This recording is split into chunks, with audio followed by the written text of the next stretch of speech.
నల్లగొండ నలుగురి హత్య కేసులో మిస్టరీ వీడింది.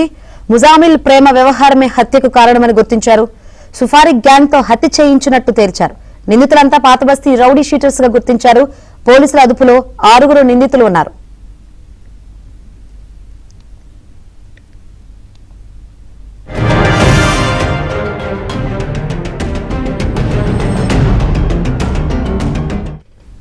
నల్లగొండ నలుగురి హత్య కేసులో మిస్టరీని ఛేదించారు పోలీసులు. మొత్తానికి అసలు ఏం జరిగిందో ఏంటో తెలుసుకుందాం. మరిన్ని వివరాలు అందించేందుకు మా నల్గొండ ప్రతినిధి రవి సిద్ధంగా ఉన్నారు. రవి,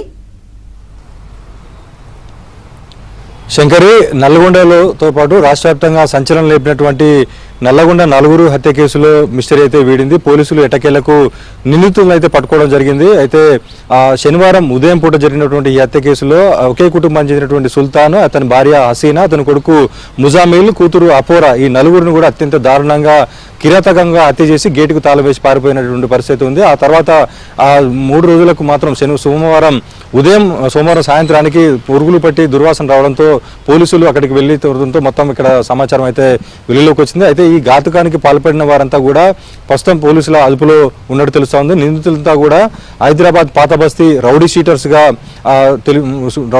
గా ఉన్నట్టయితే మనకు అత్యంత విశ్వసనీయ సమాచారం ద్వారా తెలుస్తా ఉంది. నిందితుల్లో మొత్తం 6 నిందితులు సుపారీ గ్యాంగ్ ఈ ఘాతుకానికి పాల్పడినట్టు తెలుస్తా ఉంది. సుల్తాన్ తో పాటు హసీనాకు సంబంధించినటువంటి కుటుంబ నేపథ్యంలోనే ఈ హత్య జరిగిందని అయితే పోలీసులు ప్రాథమికంగా నిర్ధారణకు వచ్చారు. పూర్తి స్థాయిలో వివరాలు వెల్లడించేందుకు ఇంకా కొంత సమయం పట్టే అవకాశం ఉంది. సుల్తాన్కు ఫ్యామిలీ నేపథ్యంలో, అదేవిధంగా హసీనాకు 3వ పెళ్లి నేపథ్యంలో, ఆస్తి తగాదాలు కుటుంబ నేపథ్యంలోనే ఈ హత్య జరిగిందన్న అత్యంత విశ్వసనీయ సమాచారం అయితే మనకు తెలుస్తా ఉంది. ఈ నేపథ్యంలోనే దాదాపుగా కొద్ది రోజులుగా వీళ్ళ కదలికలను కూడా గమనించి రెక్కి నిర్వహించి మాటు వేసి అత్యంత పాశవికంగా హత్య చేసినట్టు తెలుస్తా ఉంది. సుల్తాను, అతని భార్య హసీనాతో పాటు వీరిని చంపే క్రమంలో అడ్డుపోయినటువంటి కొడుకు ముజామిల్ను వీరిని చంపుతున్న క్రమంలో ఒక్కసారిగా భయాందోళనకు గురై బయటికి వెళ్లకుండా గేటుకి తగిన ఇంట్లో పడక గదిలో దాచుకున్నటువంటి 7వ తరగతి చదువుతున్నటువంటి అపోరను కూడా మెడ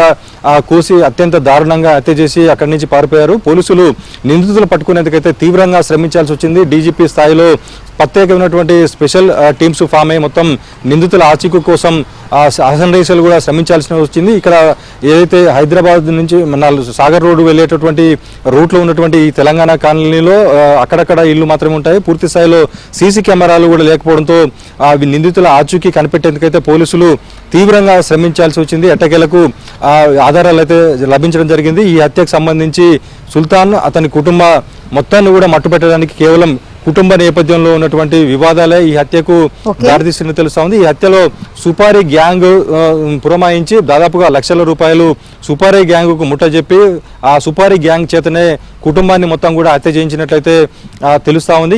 ఈ సంబంధించినటువంటి విషయాలన్నీ కూడా మరి కాసేపట్లో ఈరోజు సాయంత్రం వరకు కానీ రేపు కానీ జిల్లా ఎస్పీ శరత్ చంద్ర పవార్ మీడియా ఎదుట వివరాలు వెల్లడించే అవకాశం తెలుస్తుంది. మొత్తంగా రాష్ట్ర వ్యాప్తంగా సంచలనం చెప్పినటువంటి నలుగురి హత్య కేసులో పోలీసులు అయితే ఎటకేలకు మిస్టరీని ఛేదించారు. అసలు పోలీసులతో పాటు అసలు ఇక్కడ ఉన్నటువంటి హత్యను ఛేదించేది కూడా తీవ్ర స్థాయిలో కూడా శ్రమించాల్సి వచ్చింది. అసలు తమ సర్వీసుల్లో కూడా ఇలాంటి కేసును ఎవరు కూడా చూడలేదని చెప్పేసి పోలీసులు చెప్పినట్టు పరిస్థితి. ఎటకేలకు రౌడీ షీటర్ల ద్వారా ఈ హత్య జరిగింది, సుపారీ హత్యగా పోలీసులు అయితే తేల్చారు.